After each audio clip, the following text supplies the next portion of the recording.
নিয়ত না করে রোজা রাখলে রোজা হবে কিনা। আমার স্বামী অন্যায়ভাবে তার মায়ের কথায় আমাকে এক তালাক দেয়।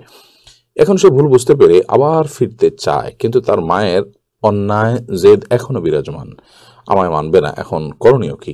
প্রথম স্বামীকে তালাক না দিয়ে দ্বিতীয়বার বিবাহ করলে তা জায়েজ হবে কি?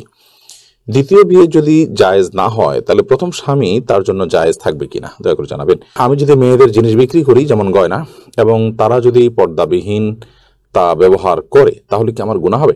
আমি বাড়ি থেকে অজু করে পায়ে হেঁটে মসজিদে যাই, কিন্তু রাস্তার আশেপাশে অনেক মহিলা থাকে যারা বেপর্দায় চলাফেরা করে। আমি সহ অনেকেই নিজের চোখ হেফাজত করার চেষ্টা করি, ইস্তিগফার পাঠ করি, তারপরও পরিস্থিতি অনেক সময় চোখে পড়ে যায়, সেক্ষেত্রে কি গুনাহ হবে?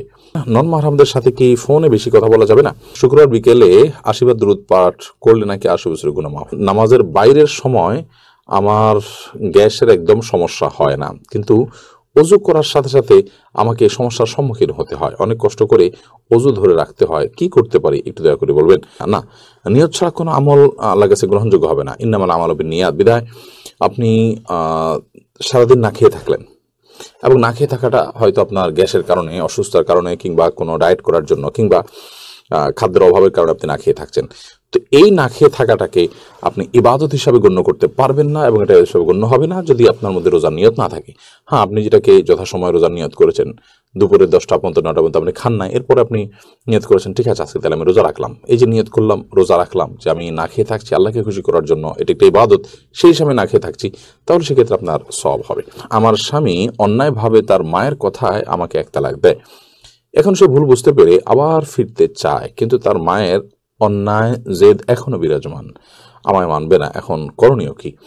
মা যদি অন্যায়ভাবে তাকে তালাক দিতে বলে এবং মায়ের কথা প্ররোচিত তিনি এটি করে থাকেন, তাহলে একটা তালাক দিয়েছেন যেহেতু তিনি আবারও আপনার সাথে ঘর করার সুযোগ আছে। যদি 3 মাস পার হয়ে থাকে তাহলে এখন আগদ পরে নতুন বিয়ের মাধ্যমে আপনারা একসাথে থাকতে হবে। যদি 3 মাস না পার হয়ে থাকে তাহলে এখনই আপনারা শুধুমাত্র মৌখিক প্রত্যাহারের মাধ্যমে একে অন্যের সাথে থাকতে পারবেন। আপনার শাশুড়ি তিনি যদি অন্যায়ভাবে আপনার উপর অসন্তুষ্ট হন, ধরুন তার যৌতুকের ডিমান্ড আছে বা অন্য এমন ডিমান্ড আছে যেটি আসলে শরিয়া গ্রাহ্য নয়, তাহলে সেটি না পূরণ হওয়ার কারণে তিনি আপনার উপর অসন্তুষ্ট যদি হয়, তাহলে সেক্ষেত্রে আপনার স্বামী আপনার সাথে ঘর করতে পারেন এবং সংসার করতে পারেন, কোনো অসুবিধা নেই। প্রথম স্বামীকে তালাক না দিয়ে দ্বিতীয়বার বিবাহ করলে তা জায়েজ হবে কি? দ্বিতীয় বিয়ে যদি জায়েজ না হয় তাহলে প্রথম স্বামী তার জন্য জায়েজ থাকবে কিনা দয়া করে জানাবেন।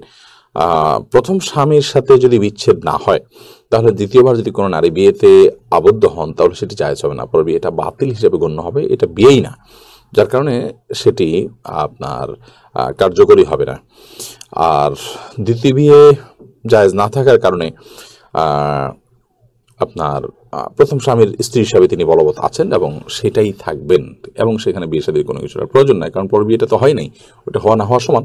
বিধায় প্রথম বিয়েটাই বলবৎ আছে এবং সেটার আলোকে তারা স্বামী স্ত্রী হিসাবে জিনাতিবাদ করবেন এবং তারা একসাথে বসবাস করবেন। আমি যদি মেয়েদের জিনিস বিক্রি করি যেমন গয়না, এবং তারা যদি পর্দাবিহীন তা ব্যবহার করে তাহলে কি আমার গুনাহ হবে?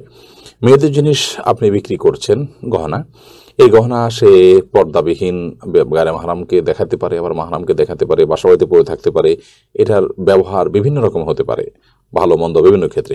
তো এরকম মাল্টিপল সম্ভাবনা যখন থাকবে তখন সেটা বিক্রি করাটা না জায়েজ বা হারাম হবে না, জায়েজ হবে। আমি বাড়ি থেকে অজু করে পায়ে হেঁটে মসজিদে যাই, কিন্তু রাস্তার আশেপাশে অনেক মহিলা থাকে যারা বেপর্দায় চলাফেরা করে। আমি সহ অনেকেই নিজের চোখ হেফাজত করার চেষ্টা করি, ইস্তিগফার পাঠ করি, তারপরও পরিস্থিতি অনেক সময় চোখে পড়ে যায়, সেক্ষেত্রে কি গুনাহ হবে? আপনাদের ইচ্ছার বাইরে পড়ে গেছে, পড়ে যাওয়ার সাথে সাথে আপনি নিজেকে নিয়ন্ত্রণ করে নিয়েছেন, নিজেকে সরিয়ে এনেছেন, তাহলে সেক্ষেত্রে ইনশাআল্লাহ বিদিনিল্লাহ আপনার গুনাহ হবে না। কিন্তু আপনি যদি সেখানে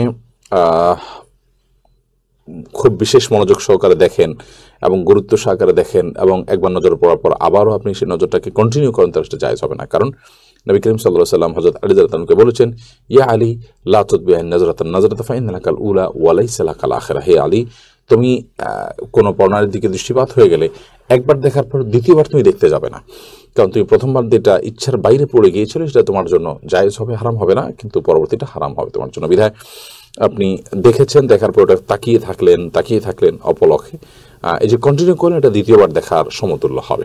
নন মাহরামদের সাথে কি ফোনে বেশি কথা বলা যাবে না? প্রয়োজনীয় কথা আপনি বলতে পারেন, সেক্ষেত্রে আপনি কথার মধ্যে কোমলতা সৃষ্টি করবেন না। কারণ আপনি কণ্ঠের মধ্যে যখন কোমলতা সৃষ্টি করবেন, আপনি যখন নরম সুরে কথা বলবেন, তখন সেক্ষেত্রে আল্লাহ তাআলা কোরআনে কারিমে যেটি বলেছেন যে ফায়াতমাউ আল্লাযী ফী কলবিহি মারাদ, যাদের অন্তরে রোগ আছে তারা আপনার এর কারণে তাদের অন্তরের মধ্যে বাজে চিন্তা আসবে এবং লোভ তৈরি হবে, গুনাহ হবে, জল্পনা কল্পনা হবে। সেজন্য আল্লাহ বলেছেন ফালা তাখদা'না বিল কওল, তোমরা কথা বললে পরনারীর সাথে যখন পরপুরুষের সাথে যখন তোমাদের কথা বলতে হবে, ফালা তাখদা'না বিল কওল, তোমরা কথাকে কোমল করবে না।